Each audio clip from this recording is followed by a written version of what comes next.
Tonight on Unsolved Mysteries Rewind, two friends get together to discuss episodes of their favorite television show, Unsolved Mysteries. Will they find answers? Will anyone care? You may be able to solve a mystery.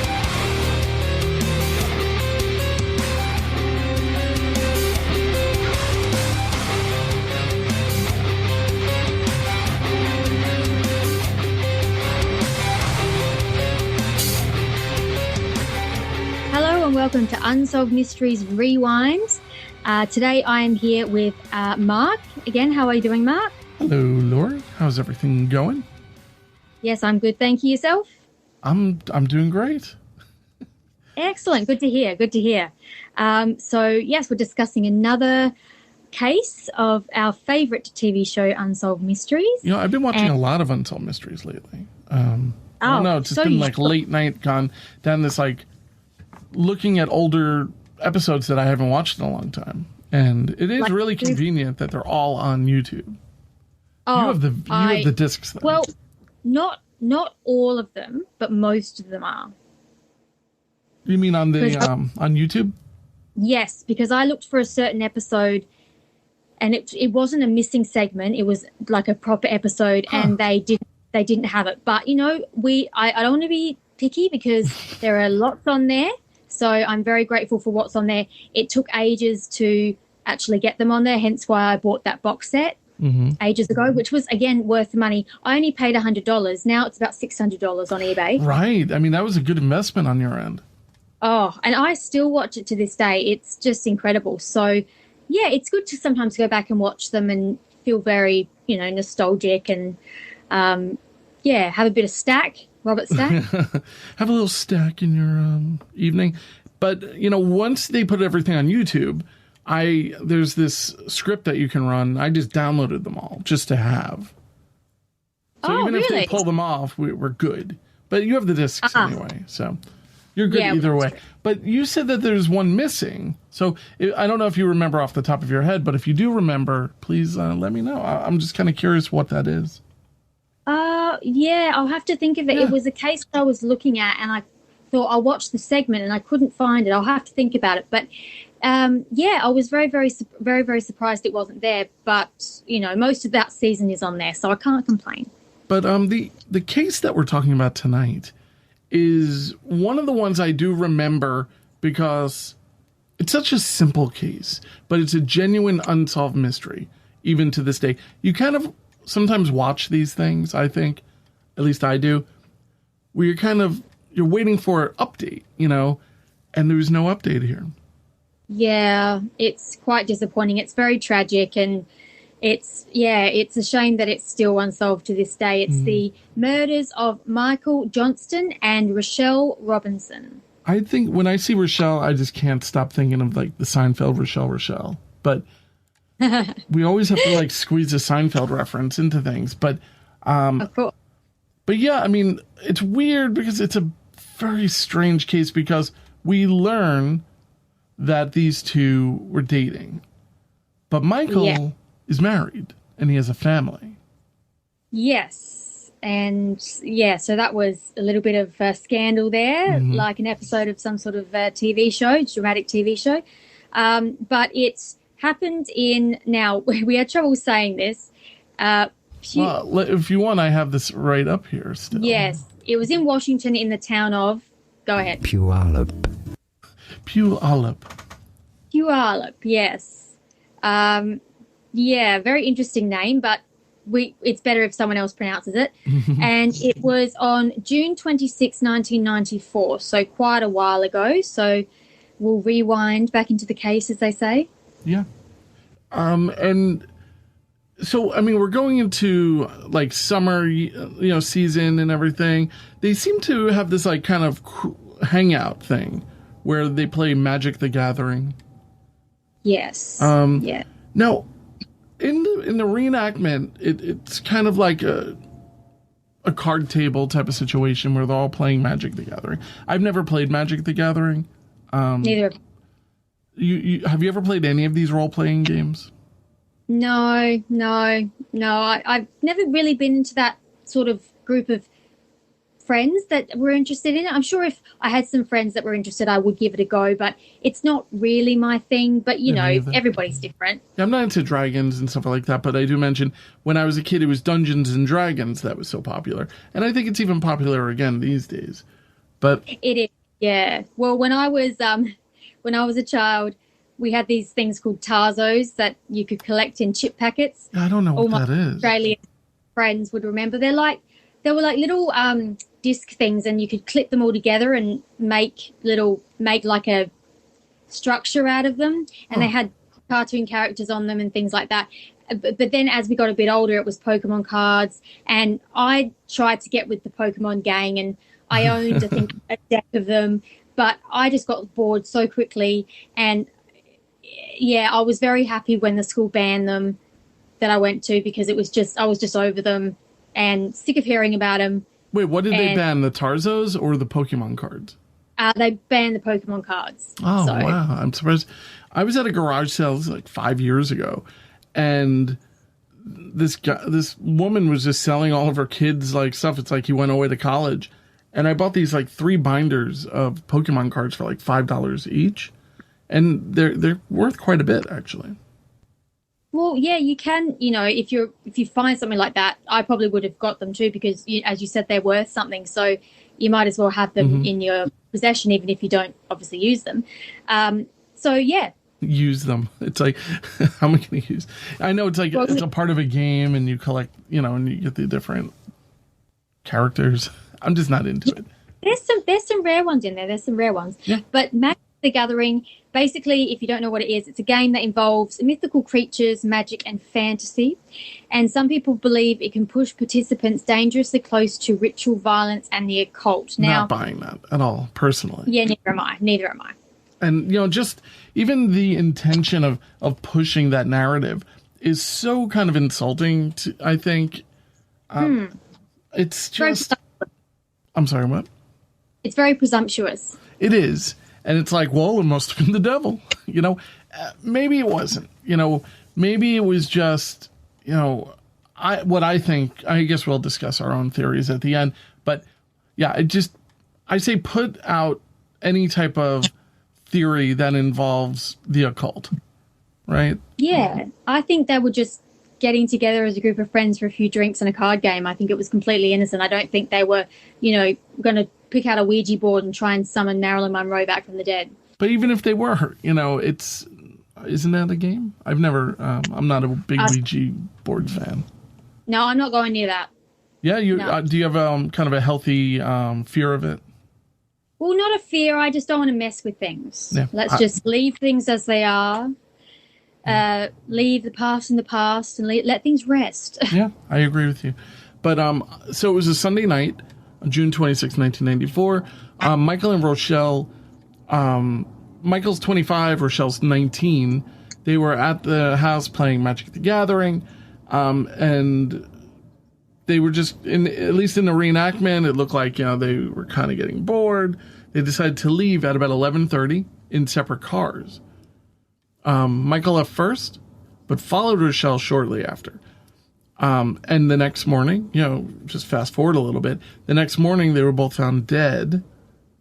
And they were victims of a hideous double murder. They were not found together, though. No. And they were not found at the same time at all.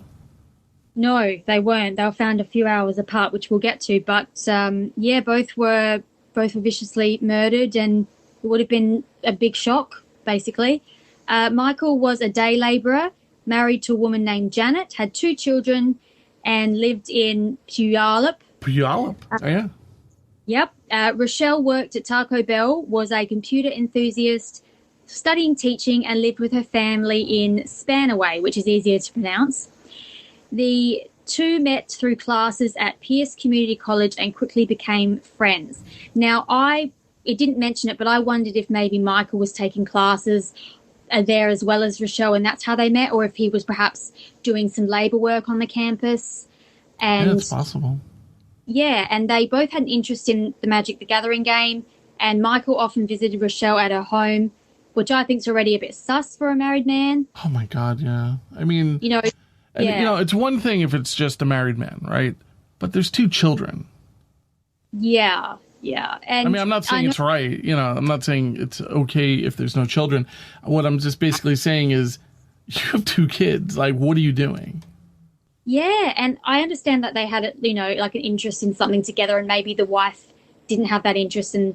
But it seems a bit strange that a grown married man with 2 children would go over to basically still a teenager's house who lives with her parents, to visit her, and when he maybe should be with his family, or it's very. I'm trying obviously not trying to judge, because everybody's life is different, and Sure. they didn't just what happened to them, but it is a bit sus.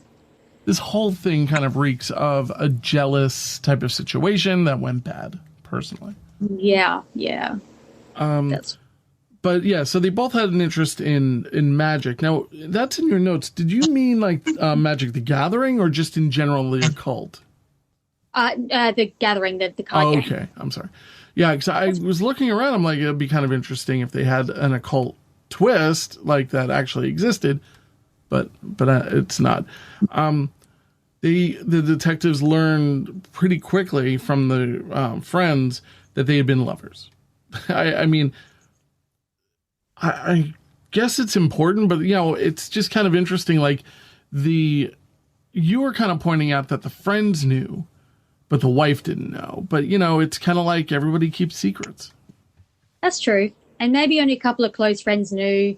Maybe it wasn't really common knowledge. Maybe it was just a close friend of Michael's and a close friend of Rochelle's, and they were interviewed and just obviously felt they needed to tell the police, and it came out. But yeah, normally this is like a kind of a simple case.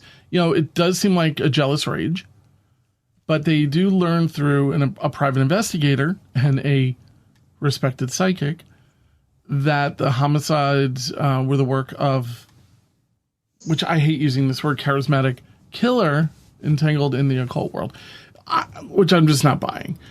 I do think that it is just a jealous rage, personally.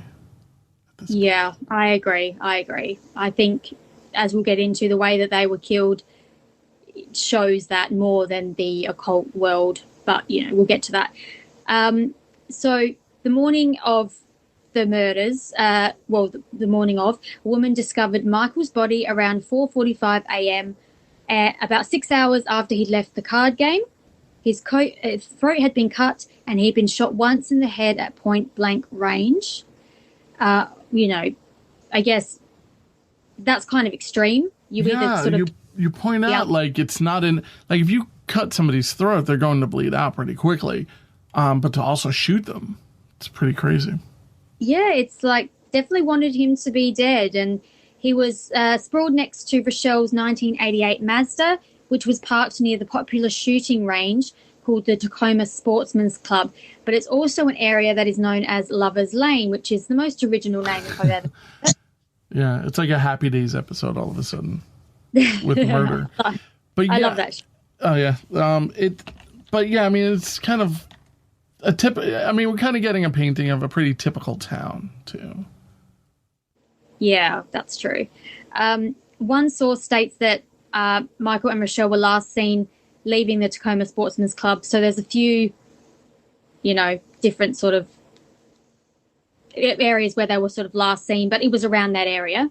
Now, did you happen to look up the area of the Tacoma Sportsman's Club? No, I didn't. Yeah, I mean, it's a pretty big area. I mean, there's a lot of, at least nowadays, it's kind of a populated area. It's not as though there's like nothing there. But like there's stores and stuff like that. But it's still a very wide and open area. And I don't know if this was here at the time, but across the street there is a residential, like, kind of condos. But I have a feeling that those might be kind of new.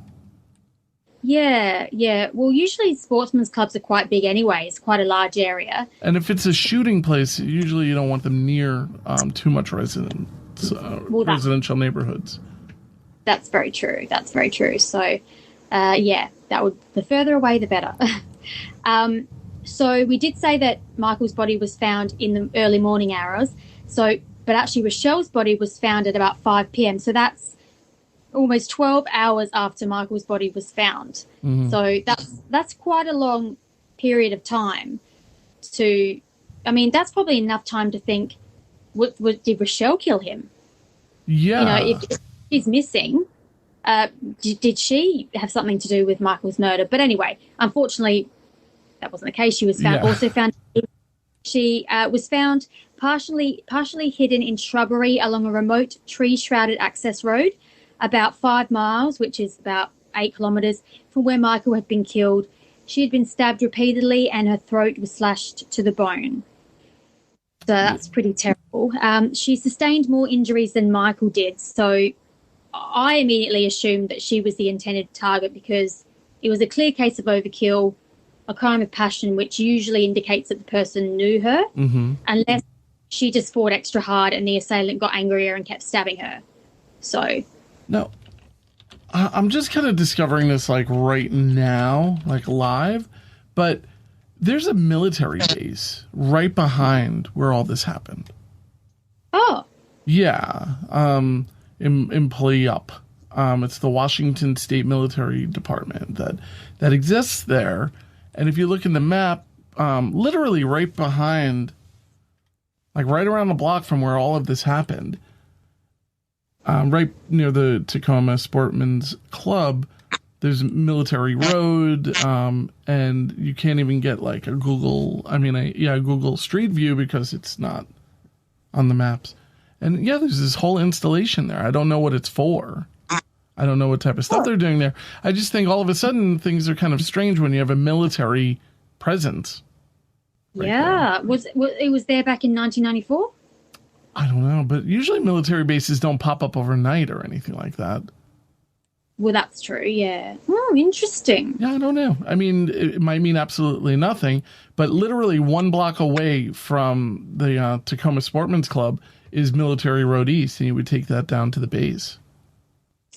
Oh. Like, we're talking like a quarter mile or like, I don't know how many kilometers that is. It's like a 10-minute walk. Yeah, that wasn't even mentioned in any of the research that I looked up, so that's interesting. Yeah, it could mean totally nothing. We'll do a little bit more research once we're done and see if there's anything to it.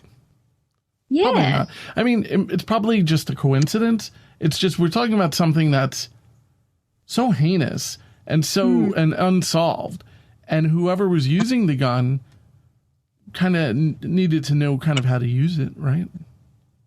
Yeah. Did they mention the kind of gun that was used? I don't recall them saying it. No, they didn't mention it. No, obviously. Weird stuff. I don't think they found it. So, I mean, but you could still tell what type of bullets. You can guess. Yeah, you would know like if the entry wound was like a 22 versus a 9mm or a 357 Magnum. Maybe they felt they didn't want to release this. They wanted to keep that sort of information secret so that maybe someone would look up in the future and know something about it, or who knows. But so sorry, I didn't mean to totally derail us there, but no, that's okay, that's fine. So as you mentioned, the crime was particularly heinous. I mean, it's horrible. Rochelle's body was left partially covered by a large cardboard box, which if it's kind of could be a relevant big clue. It could be. The way they go into it, I don't know if it's as big of a clue as what they're talking about. Yes, well, these things I definitely don't think are clues, but there was also a weathered wooden picnic table and 2 long wooden benches that were found nearby. And I'm thinking, I don't think it was even relevant enough to mention. I think, as you said, there was just debris that was sitting there on the side of the road. People throw and discard things on the side of the road all the time. I've seen so many things. I was going to ask you, I don't know if it's like that in Australia. I know Australia you get arrested for littering or something like that. No, I'm just kidding, Ron. But yeah, but here in New York, you can easily go to an area that's not exactly very well maintained, and you'll easily find debris. You'll find somebody who just throws a couch out. It's crazy. And it's not that uncommon. No, it's not. We have similar things here. So I think that was probably just discarded by someone obviously prior. It had really nothing to do with the murder. At least the picnic table. I mean, what do you have this picnic table for? It's ridiculous. yeah, they killed Rochelle, then sat down and had a smoke. Like, it's just... Right. I take this everywhere. This is my picnic table. It's my murdering so picnic anywhere table. with your picnic table. But, yeah, I just don't think it was relevant. But I couldn't find any... I almost feel like it's not even relevant enough for them to have even brought up. Yeah, I don't think so either. Maybe the box. The box, yes, because she's being obscured by this, box. Yes, yes, but the picnic table was just sort of there nearby. So, but you also asked whether there was a sexual assault. Yeah, I couldn't find any evidence of that. It was never. I could not find anything that said that. It might have been the case, but no, I couldn't find it. Yeah, nobody talks about this. It's another one of these situations. Yeah. I mean, you think, usually if that was the case, they would sort of say she was sexually assaulted, but no. Stack doesn't really have much of an issue bringing up these things. I mean, or the scriptwriters rather. On Unsolved Mysteries, they don't really shy away from that too often. Yeah, exactly. So I don't know why it wasn't mentioned, maybe because it didn't happen. I just couldn't find any evidence. And this is where I was saying, when was she killed? Because, all right, what was it, 12? You discovered, you did a remarkable amount of research on this, by the way. I just have to say, it's like, watching the segment is one thing, but to go through the notes and everything is like a whole other experience. But Rochelle's body was found, as you said, at about 5 p.m., right? Yeah. So... which is a half a day after Michael's body is found, 12 whole hours. Was she killed? Was she in rigor mortis already? Was she just killed? I have to wonder, was she alive for 8 of those hours? Yeah. We just don't know. We don't know. We don't know at all. I suppose, obviously, they would have autopsied the bodies and found out those sorts of sort of intimate details, but I couldn't find anything in my research about it. But in the segment, it seems like they were killed fairly close together. So Michael was killed and then Rochelle was driven away and then killed. But you're right, it could have been a significant amount of time after Michael was killed that Rochelle was killed. So it's hard to know. Yeah. As you write, eyewitness accounts and crime scene evidence helped authorities piece together a possible scenario for the evening.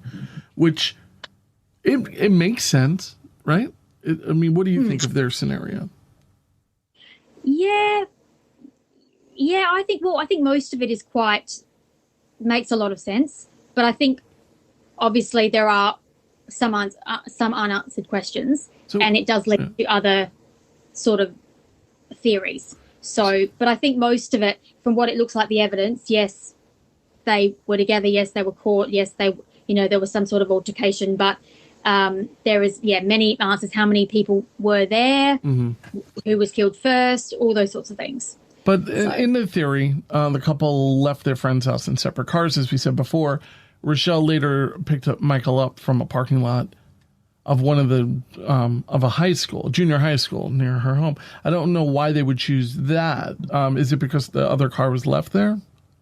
Yeah, his car was found in the lot there. Oh, right. Police believe that this happened around 1 a.m. He's just out all night, right? Married, father of 2, out at 1 a.m. Makes sense. Yeah. They park on a quiet road near the Sportsman's Club. The killer appeared. In the reenactment, they're kind of fooling around, and didn't lock the doors. And the killer appears, opening the back door to find them, doing it. Yeah. Hubba hubba. No, I don't know why that is. I guess it's important to say they were in a compromised situation, right? Yeah, definitely caught off. Yeah, they're caught off guard. They were forced to dress quickly. Rochelle's T-shirt actually was Michael's T-shirt and was inside out when her body was found. That's kind of interesting. They're getting totally naked in the backseat of a car. So, and hasn't done that. Yeah, right. Well, she is 19. She is a kid. I mean, yeah. In relative terms, I would say he's kind of a kid too, except for the fact that he's a father of 2. He should be a little bit more mature. Yeah. Yeah. And he was 6 years older as well. So. Now, I'm 6 years older than my wife, and I started dating her when she was 18, so... Right. No judgment. but I've not been known to frequent the any other women, so I'll just leave it alone. But forensic evidence suggests that Michael was handcuffed. I was thinking that the killer would give the handcuffs to Rochelle, say put them on Michael, and hold the gun to her onto both. Yeah, that's a good theory. Yeah, because I can't see the killer putting the handcuffs on him and still being able to keep the gun pointed. Yeah, unless there were two killers. Yeah. But is there even evidence? There's really no evidence of anything. It's crazy.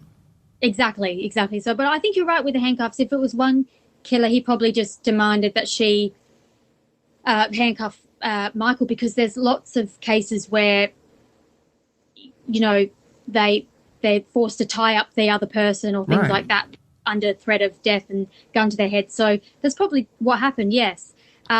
They forced him to kneel in front of Rochelle's car. I'm assuming that there was maybe soil on his pants or something, so they were able to determine that. And then shot and slashed his throat. And I don't know. They threw in like that Rochelle was forced to watch. We don't know that. We have no idea.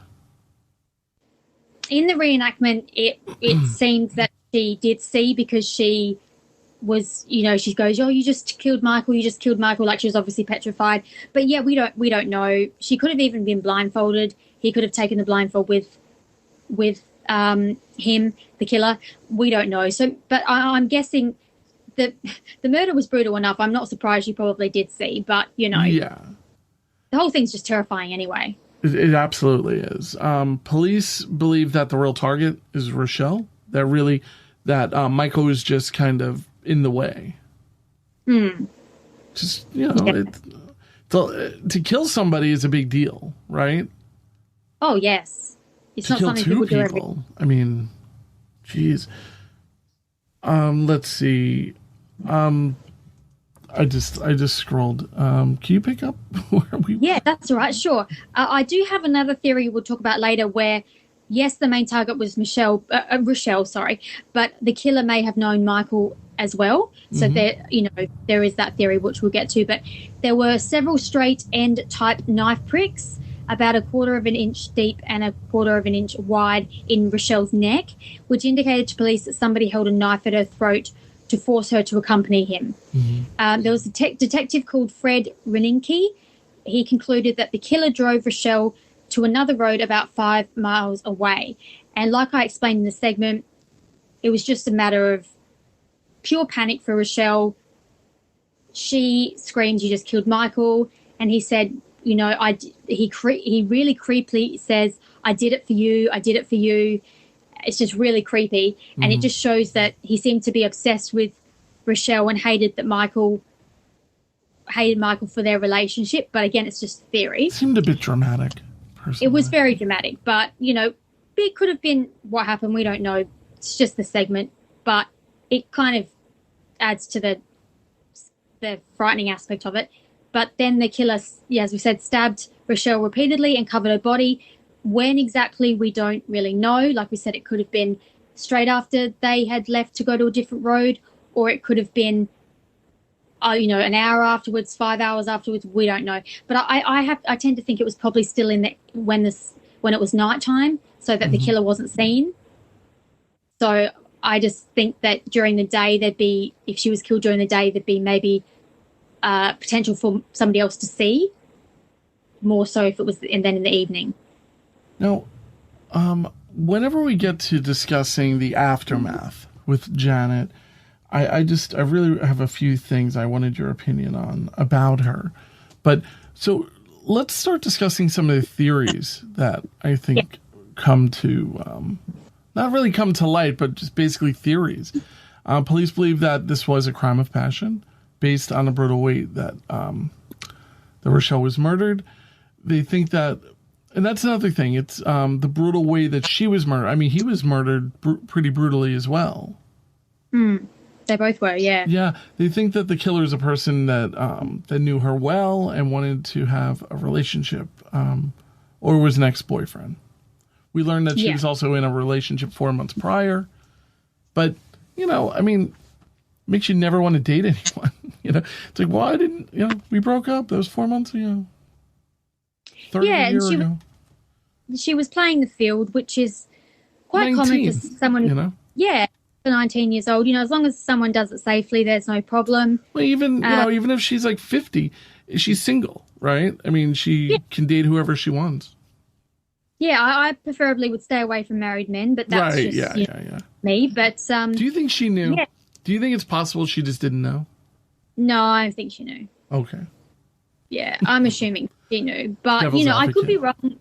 But I mean, if he came over her house, would, you know, how big are the towns that we're talking about? If it's a smallish town, most people would probably know that he's married with kids. Did Rochelle's parents warn her and say, look, he's married, stay away? Or maybe they didn't know either. You know, I never found any evidence whether she actually knew or not. But, you know, I guess the heart wants what the heart wants, I suppose. It's weird, though, that now, in your notes, you're saying following the murder, he said. Now, this is the boyfriend that they broke up? Yes, that's so correct. He was saying he had hoped for a future and believed that they would have gotten engaged someday. So, I mean, it sounds like maybe she's the one who broke up with him. Yeah, he sounded a bit, obviously, didn't take the news well. He sounded a bit deluded, like he was, you know, wishful thinking that he wanted to marry her, and she just maybe got too scared and maybe just felt a lot of pressure and just thought, no, I'd rather play the field. But he was cleared. He's cleared of any involvement.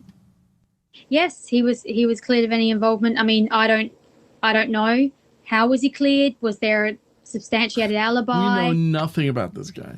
No, I didn't find anything else. All I found out was that he hoped to marry her, they broke up, and he was cleared. And I'm thinking, well, that doesn't really any questions. That leaves so many unanswered questions. So yeah. Yeah. But according to Rochelle's other friend, Kevin McMeal, something like that, it's definitely a weird last name. And as you point out, it's odd that it has Michael's name in it. Yeah. At least it's not Michael McMichael or something. But he was basically bringing to her attention that that she was being stalked by a man that came into her work. And what was her work?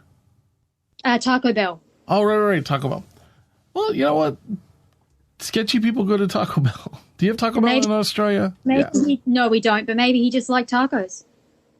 Or burritos or Nacho Bel Grandes or something. We've got something called Zambreros, which I'm assuming is probably very similar. Maybe, yeah. Sounds fun. No, I never went to a Taco Bell when I was in America. I went to much. Went to Five Guys. Five Guys is great. Great burgers. Yeah, went to Wendy's, those sorts of things. But no, I never went to Taco Bell. Missed out on that one. You know, in Five Guys, they finally have the free peanuts back because of the pandemic. Oh, really? Yeah, because I guess they took them away for a while. Oh, how dare they? How rude. Yeah, but I took my son there a few weeks ago for lunch, and really good burger. But so anyway, so somebody would go into Taco Bell, probably only ordered off of the dollar menu, and he was being stalked by somebody who came into the work for approximately like 3 to 4 months before the murder. She even had lunch with the man once, and which is weird because that means that there had to have been some type of connection, right? You don't just have lunch with somebody for no reason. Well, maybe when he says have lunch, she could have been having lunch and he could have come up and said, can I sit with you? Or maybe, and she felt like she was too kind to say no, but maybe she just sort of felt sorry for him. Maybe she just thought, I'll have lunch with him, placate him a little bit, right? You know, and hopefully he'll, you know, that'll be enough. Maybe she sort of. Rochelle's like, are you married? No, I only date married men. Yeah, sorry, I only date married guys. Yeah. But yeah, I mean, maybe maybe she thought, I'll give this guy a chance since she was playing the field, but maybe her creepometer went off and she was like, oh, I really want to stay away from him, and got a bad feeling, because that can happen as well. But Rochelle felt like that she'd been followed home several times, possibly by him. And I don't know, he would just give the creepy stalker stare. Yeah, just stare at her until she left her work. And apparently he followed her to other places that she went. They didn't specify. That is awful. Like, places. That's creepy. Do you ever get like men doing this to you? Because I mean, women get it. I mean, women are just always creepy. Guys are just everywhere. It's just so crazy. I had a few people when I worked at Wendy's. They would like only come when I was working. I had one guy send me these creepy love letters and saying, I want you to have my demon babies and things like that. Yeah, I was like, okay. And you didn't go for that? No, it's not my thing. I'm not really into the whole demon baby thing. But he'd write me poetry and everything, and I just said, okay, it's time to quit my job. I do want to mention. So you worked at Wendy's Milk Bar. You didn't work at here. Wendy's is a different thing. Yeah, here Wendy's is like an ice cream. We do have hot dogs and we have like chips and coffee and stuff, but it's focused on like milkshakes, thick shakes, ice cream, soft serve, all that sort of stuff. So, it's not exactly like the Wendy's that you have, so it's a little bit different. Yeah, Wendy's is essentially like McDonald's here. Yes. I think the burgers are square. That's about it. Yeah, very different. I don't know why they're called the same thing, but there you go. So going back to Rochelle's sort of crazy stalker. So unfortunately, none of Rochelle's friends sort of knew the man's name to identify him. We doubt that it was Rochelle's ex because... Yeah, he's been cleared. She would have said, my ex-boyfriend, the friends probably know what he looks like. So, yeah, if the fact that they couldn't identify him, it shows that it was someone who wasn't the ex-boyfriend. Rochelle did once tell a co-worker that she was afraid to leave because the man was hanging around. The co-worker told him to leave, and he did. But the co-worker didn't recognize the man and hasn't seen him since the murders. There's a sketch of the stalker guy. I read a source that claimed apparently that sketch, though, didn't actually look anything like the stalker guy. So, but then again, some sketches aren't at all accurate, so I don't even know why they're... Well, we get some sketches that are highly inaccurate, I think. They're more cartoony, I think.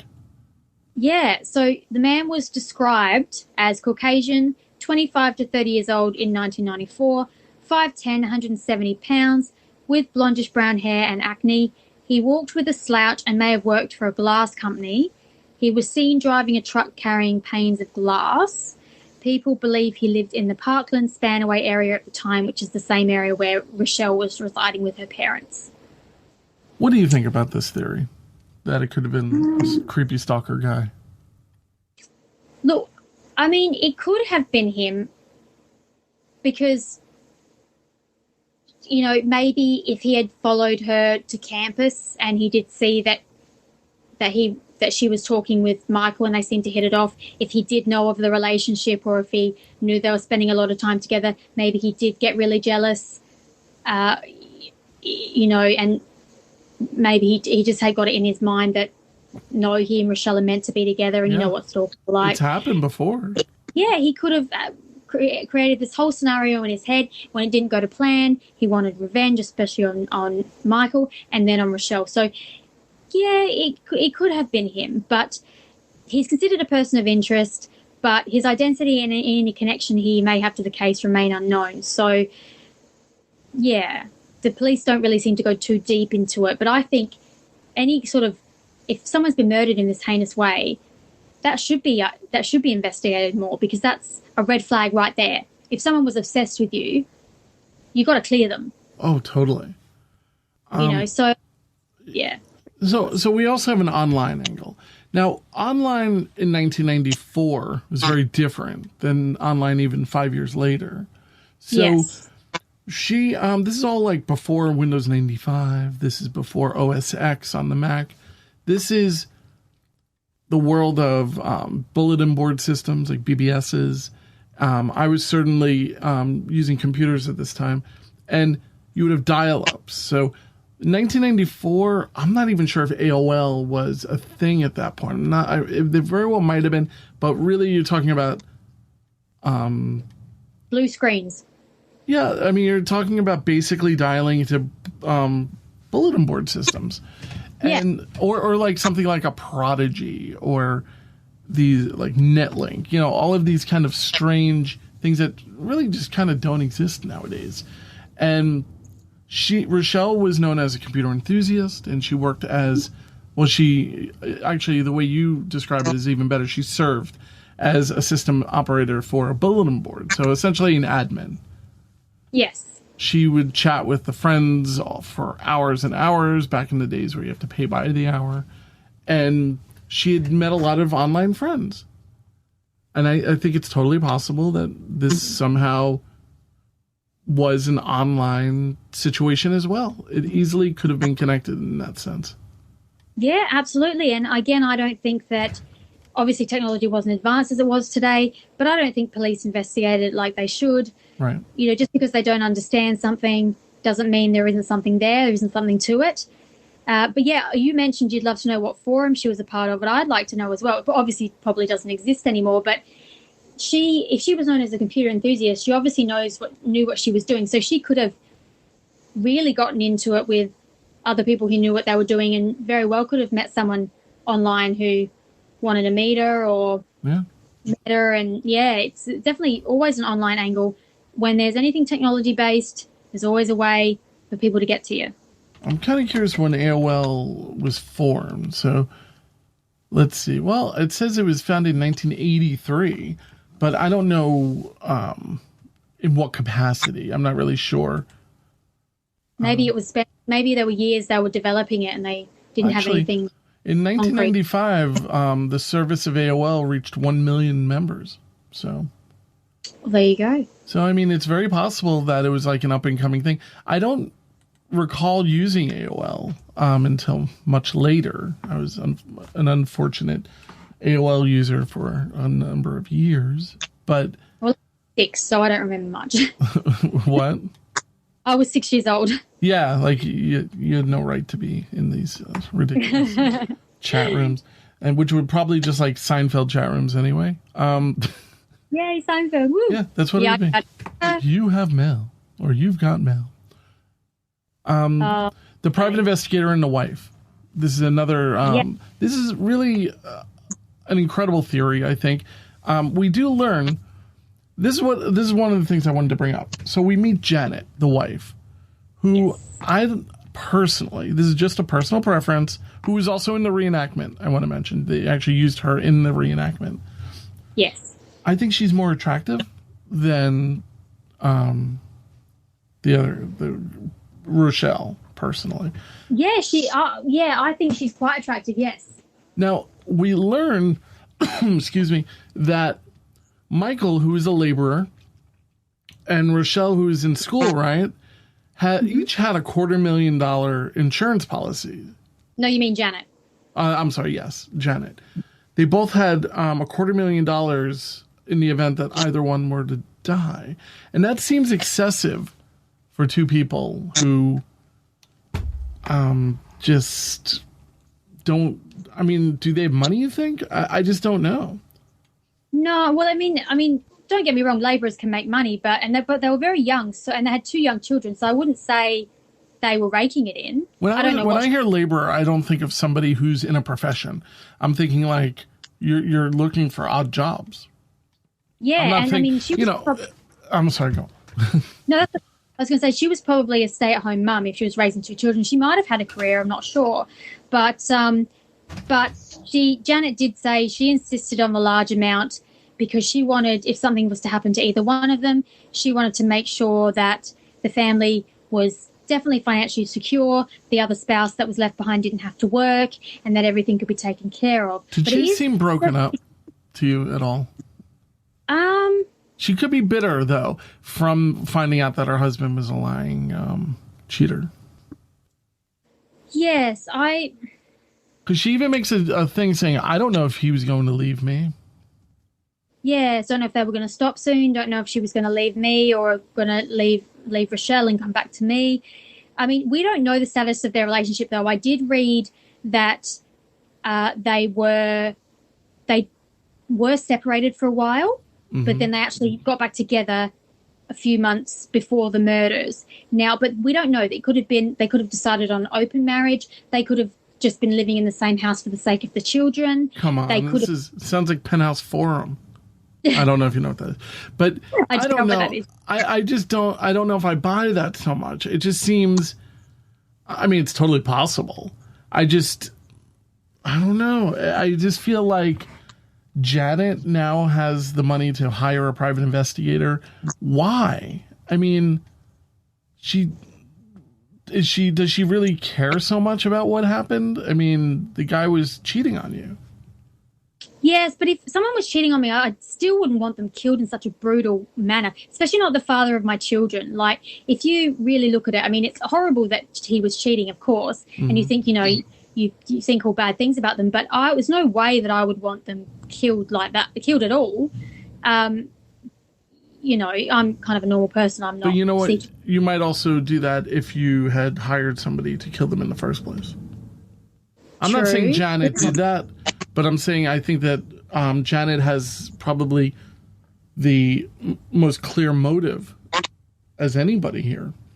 Oh, certainly, yes. She did seem a little bit passive in the interview. Mind you, it was a year later, and still. Maybe she just, people can act differently when they're being interviewed. I mean, did you see the interview with Burke Ramsey, John Bonet's brother? John Bonet Ramsey's brother. Yeah, the one who's responsible for her death. Well, yes, people think so. I have no doubt in my mind, actually. Yeah, well, yeah. I mean, I'm two ways about it. I don't really know. I haven't really. Well, I think there's a definite possibility. We should discuss that one in the future. We should. But let's just say he didn't do it. Let's just say he didn't. He was smiling the whole time. Some people get very uncomfortable when they're asked those sorts of questions. Not everybody likes to have their face on camera. Not everyone likes to be on them. So they can sort of react in different ways that they probably wouldn't. So Janet, she wasn't going to be like a complete crying mess, but she did seem a little bit passive. But yeah, I don't know. I just think there's ways. There's certain evidence that says yes, she could have, and there's certain evidence to say no, she didn't. But she did have a polygraph test, which we know how we feel about it. Garbage. The police had already cleared her, and there was no concrete evidence that might implicate her. But the validity. And your Seinfeld quote. It's not a lie if you believe it. It's a classic. So, yes. But he didn't find anything from either Michael or Rochelle's side to indicate Janet was a suspect. Well, I can. The affair. Yeah, I mean, it's...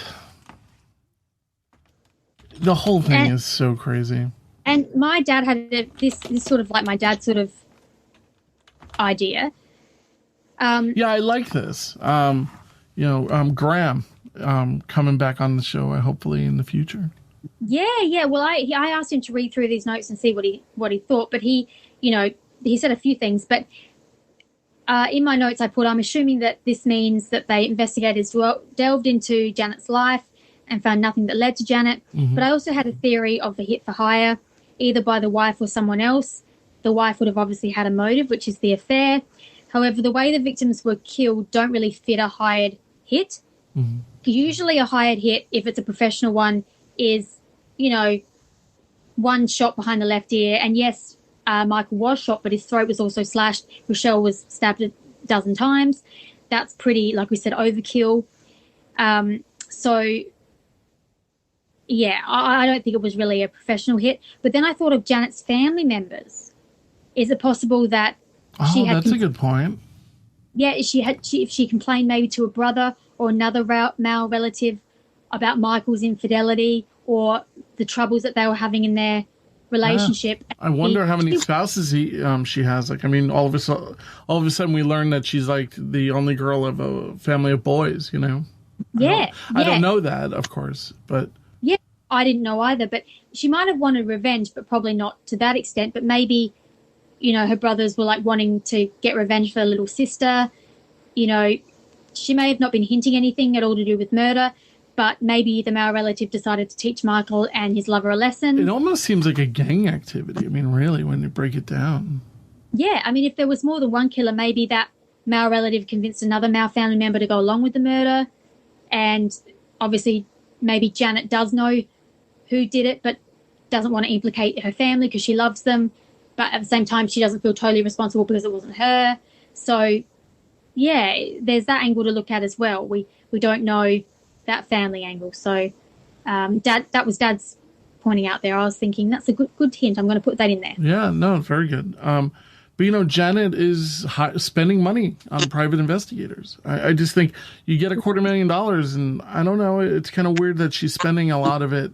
It can't be cheap to hire investigators. Well, she wouldn't have got the money straight away because she was considered a suspect. So I'm assuming after she was cleared, then she got the money.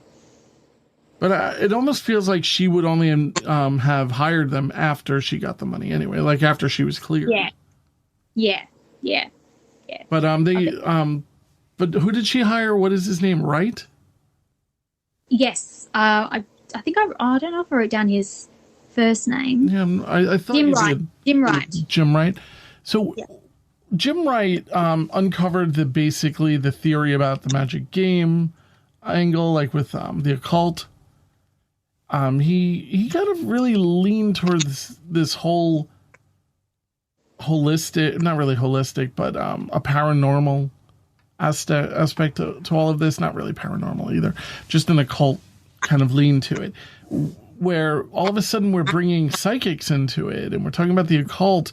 Do you think that they were just trying to, do you think he was just taking her money and kind of coming up with kind of off the beaten path ideas?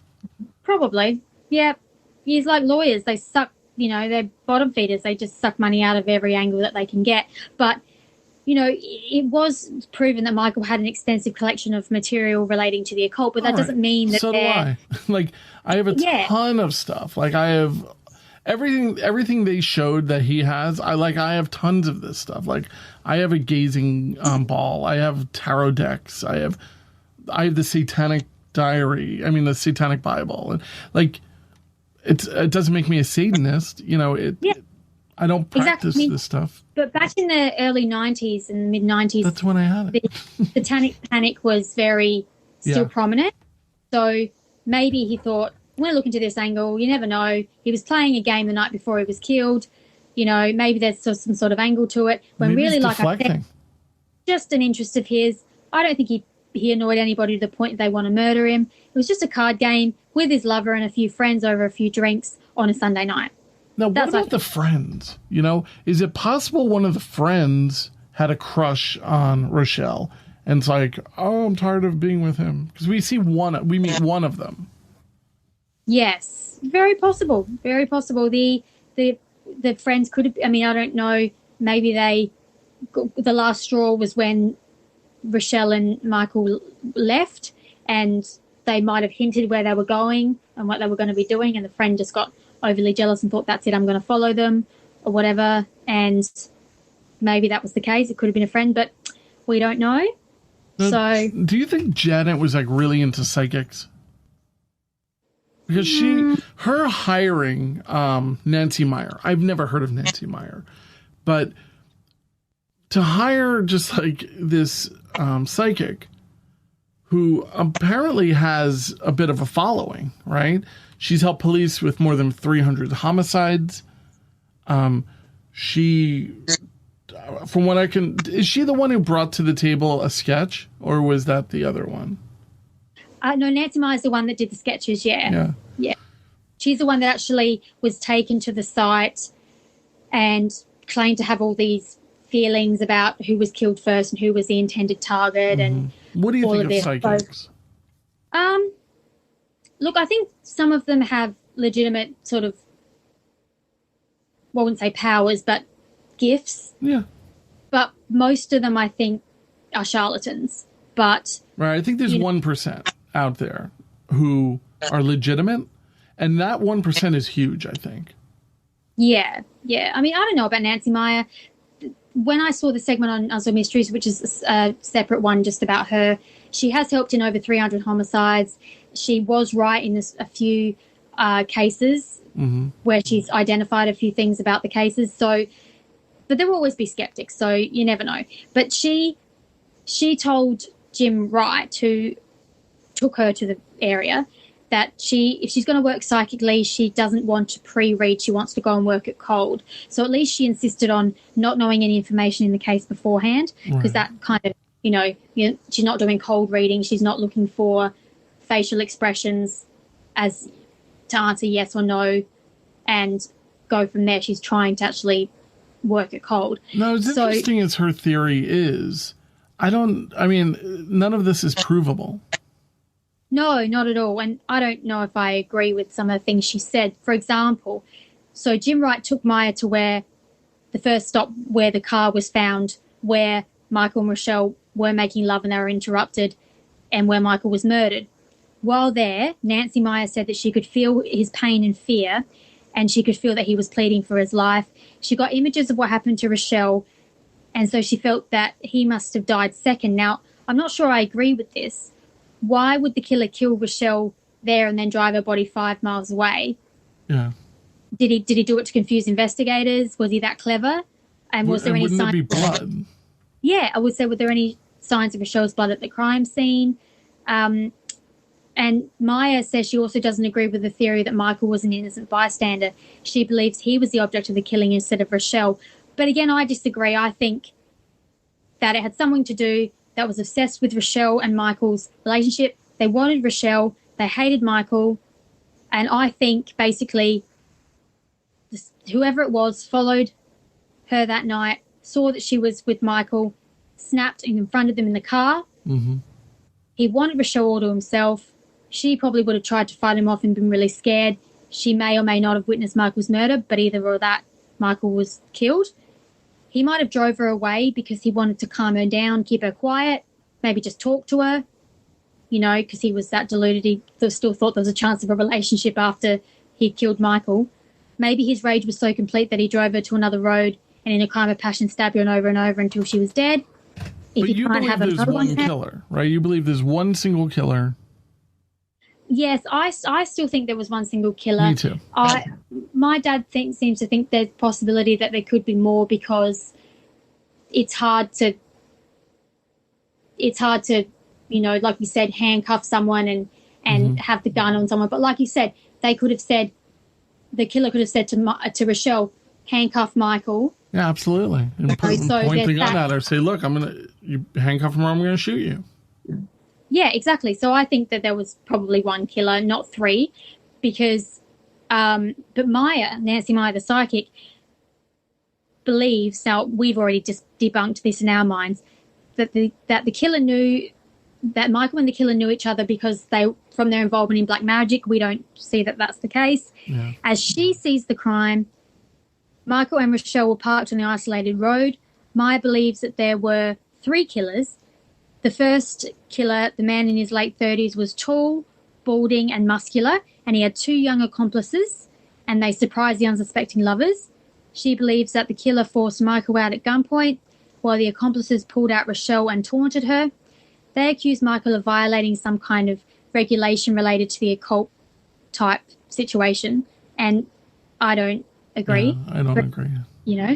Maya said that after the killer stabbed Rochelle, he and his accomplices drove Michael to the Sportsman's Club. So basically, she thinks it sort of happened in reverse. Another thing is, I'm sorry, go on. That's all right.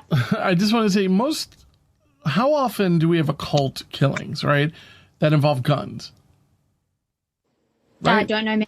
I don't think that they use guns. If you're doing a ceremony of some sort, it's supposed to be a bloodletting type of situation. I would imagine only a knife. You wouldn't need a gun or handcuffs. Yeah, maybe exactly. Handcuffs. Yeah, I agree. I don't know where the gun came from. I think it was, like we said, overkill. But it was interesting that we had sort of one theory. I had one theory, and then Nancy Maya sort of said it happened completely the other way around. Mm-hmm. She said that the Sportsman Club was said to be closer to Rochelle's house. She said that basically Rochelle was killed first and they drove Michael away, and that's where the car was found and Michael was killed there. I guess we would only know which one is true if we actually knew what time each victim was killed, like we said before. If we knew that, we could say, well, Rochelle was killed first or Michael was killed first based on rigor mortis, etc., etc. But like I said, my dad believes there was more than one killer. How could a person subdue two people? But we've already discussed that. My dad and I also believe that it definitely wasn't a random crime. No, definitely not. I mean, I definitely don't think. Yeah, we can definitely rule that out because of the overkill angle. And, you know, why would someone just be walking around with a knife and a gun and handcuffs and suddenly go, oh, how dare two people enjoy themselves in a car in the middle of the night? Let's just go have some fun. I doubt that. So, yeah, I mean, it's, of course, obviously, it could be something that happened, but I just don't buy it. No, I don't either. And according to Nancy Meyer, the older man had emotional control over the other two accomplices. He was able to tell them what to do. And she said, quote, like a bunch of foolish puppets, they did it, which I had to laugh. So Meyer says that her crime scene impressions were so vivid that she was able to envision the three assailants, and an artist sketched the impressions, which I did put in their notes. And this is interesting, though. Meyer feels that the killer teaches at a local college or university and probably has killed before. So that's interesting, because how did she come to that conclusion that he killed before? Was it the same college that Rochelle attended? Did he become obsessed with Rochelle there and saw Michael and her together? You know, there's that sort of question as well. She believes that the accomplices are in their early to mid-20s with thin builds and long hair. According to her, they're now in danger of being murdered themselves, probably because they know too much. And then she said this, in addition, she envisioned a stylized dragon-winged medallion. Right, they had this drawing. Yeah, she feels that the symbol comes from the occult world and it links Michael and the assailants. And there was never evidence of any found. I don't know if the killer wore it. Did Michael own one and the killer stole it as a trophy? You'd think that maybe Janet would be able to identify the fact that he had a medallion of that kind that was now missing. I think it's hogwash. I don't buy this at all. I'm not saying that psychics don't exist, but I think that her entire theory is made up. Yeah, I mean, I'm sure she probably did get a feeling. She probably does have some gifts about feeling like there was sort of, she could feel their pain, she could feel their panic, their fear, you know, and maybe some things she said might have been sort of on the right track, but it's very hard to know. We kind of won't know whether her theory of who was killed first is true until we sort of know, like we said, who was killed at what time. But speaking of another... Yeah, let's enter celebrity psychic Sylvia Brown. Yes. So she's sort of a less credible psychic from my research, but she's famous. I don't know. I mean, how credible? I mean, is the other psychic that much more credible? Well, I think the fact she's worked on 300 homicides. But I think I'm wondering, has Sylvia Brown also worked on homicides? I know she's like super world famous. You know, I'm just looking it up real quick. I mean, she was indicted on several charges of investment fraud and grand theft. Oh, that's always promising. Yeah, I mean, I just don't know. I mean, I know she was all over television in the throughout the 90s. I think she was like on Oprah and like those kind of shows. Yeah, she was on a Seattle television talk show, and Janet, Michael's wife, spoke with her, and Sylvia Brown said she believed that the murders were a crime of passion, which I tend to believe, committed by someone who wrongly believed the two were romantically linked. I don't know whether she meant wrongly believed that Michael and Rochelle were romantically linked, or wrongly believed that... I think the killer, like the stalker and her, were romantically linked. Yeah, so he basically had a made-up relationship in his mind. When he saw that she was with someone else, he just lost it, and it was a crime of passion. I tend to think that that's probably true. I think we agree more with Sylvia. Yeah, funny enough, yes. She also believes the murders were related to a man she called Paul LP. Maybe Which that's is where I got just the Paul weird. from. But Just makes me think yeah, of a Les Paul guitar or something. But yeah, I don't know. That's a. But yeah. you know, it's one of these things that you just can't. You can just kind of come up with. You know, Mark LP. You know, you can just kind of come up with it. So there's no verifying of anything. Yeah, I could just say, oh, I believe that, you know. Blonde hair, blue eyes. You know, had a limp. Yeah, walked with a cane like half of America, you know. It's just who.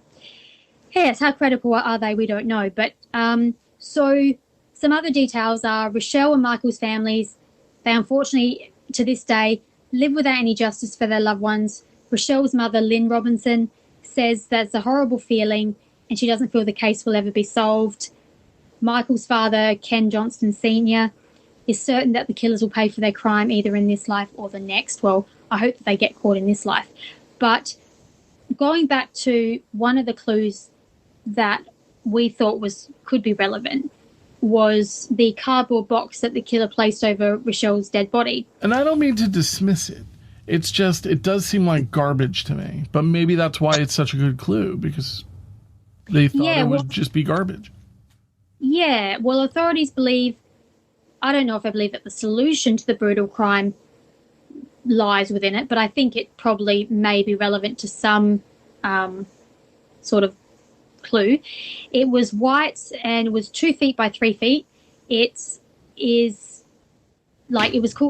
had decal or decal, which is a design prepared on special paper for durable transfer onto another surface such as glass or porcelain. But I found it interesting.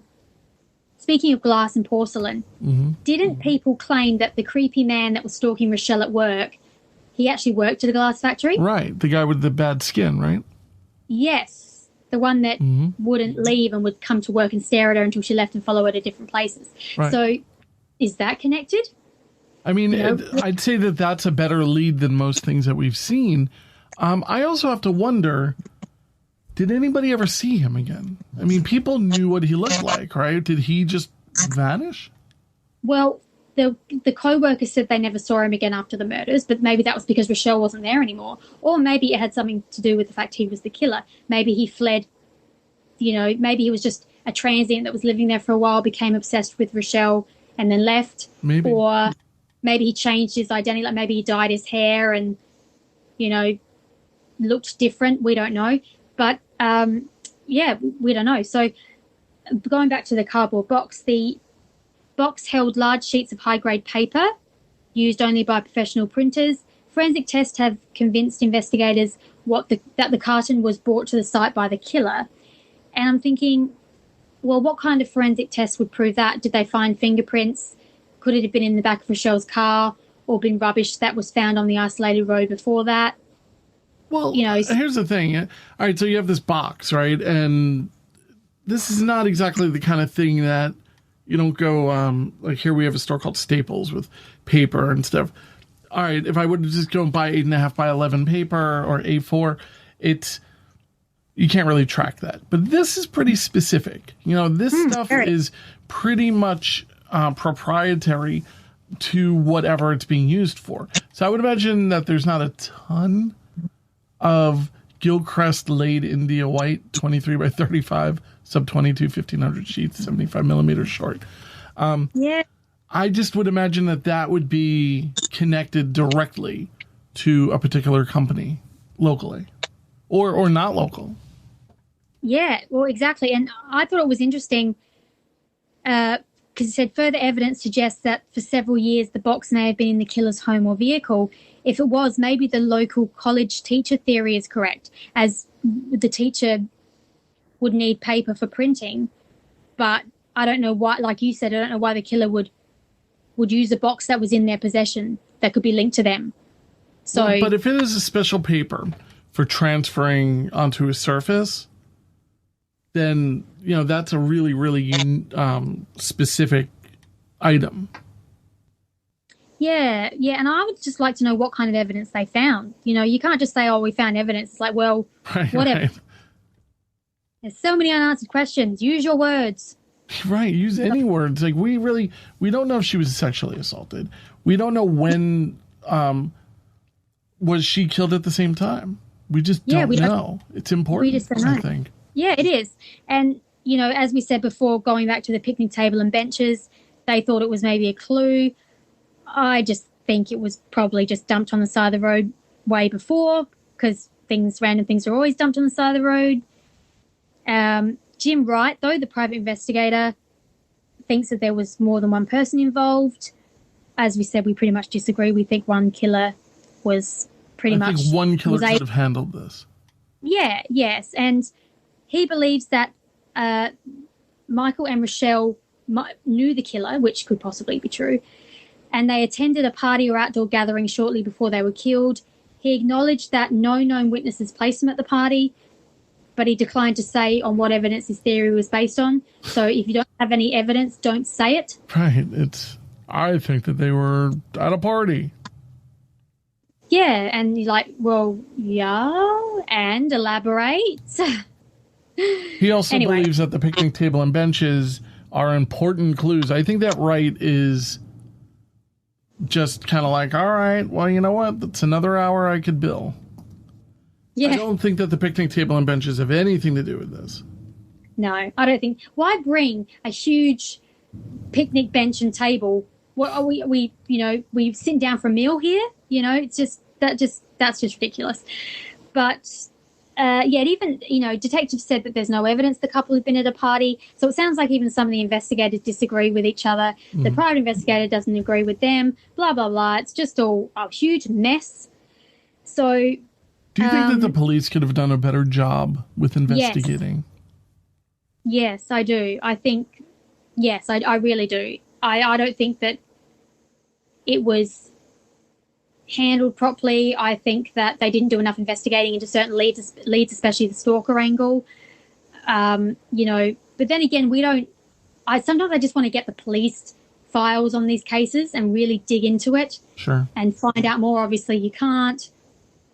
But, I'd always have a feeling that there's things that the public doesn't know, things that are missed out, and sometimes there's reasons behind what we're questioning, and sometimes there's just not. Sometimes it's just police incompetence, and I think they were incompetent in some areas in this one for sure. But in 1998, a single detective was reassigned to the case to work on it full time. Now, I think that is very strange. To work on it full time, so there has to be some leads, right? Well, there was a $16,000 reward being offered in the case, but there's got to be something. What was that? Sorry, I was taking a sip. We don't know by whom. Like, who's putting up that $16,000? Yeah, we don't know. I didn't find out. It didn't say. But why would only one detective be on it? Why 4 years later? And apparently in 2012, so like 18 years later, cold case detective examined the case again. However, it's not known if any new evidence was uncovered. Yeah. So we're sort of left without any more information. It's just genuinely unsolved. Yeah. And poor Michael and Rochelle have no justice. Also, Janet's kids, I never, well, as far as we can see, they didn't go public with their side of things. Do we know how old those kids were? Oh, I don't even think they mention that, do they? No, but I'm assuming they'd be quite young because... Yeah, I mean, they're both... I mean, he was only 25. He can't be too old. Yeah, so I'm assuming they were both pretty young. Yeah. Maybe like... At the most, maybe they were 6 or 7 or 5 or something, but I reckon they were probably even younger than that, probably toddler and maybe baby, or toddler and 5-year-old or something. But they certainly didn't come out with their own theories publicly, like so many families do. They would have been too young to sort of understand at the time, but I guess as you grew time up with goes, Mom's story, Yeah, and we don't know what Janet's saying. We don't know if she's still bitter, if she's saying, your father was a cheater, he deserved what happened to him, which certainly isn't the case, or if he's saying, your father was taken from you. She didn't seem that way. Did she seem that way to you? Like, it just seemed more along the lines of, well, I don't know if he was going to leave me. Yeah, yeah, did she act that way for the camera, or did she generally feel that way? You know, it's... Yeah, you have to wonder. It's only been a year at that point. Yeah. And I mean, I guess the fact that she hired a private investigator, is that because she truly wants to find out what happened, or is it to sway, people from thinking it was her? You know, you've got all these... It makes sense. Like, it's kind of like come up with these like ludicrous theories of like bringing in psychics. It's kind of like it becomes a distraction. Yeah, it took it in a whole other direction. Like the whole occult angle, I suppose it's something you might have to examine, but I just think that they should have examined other things that's more plausible, more in depth than what they did.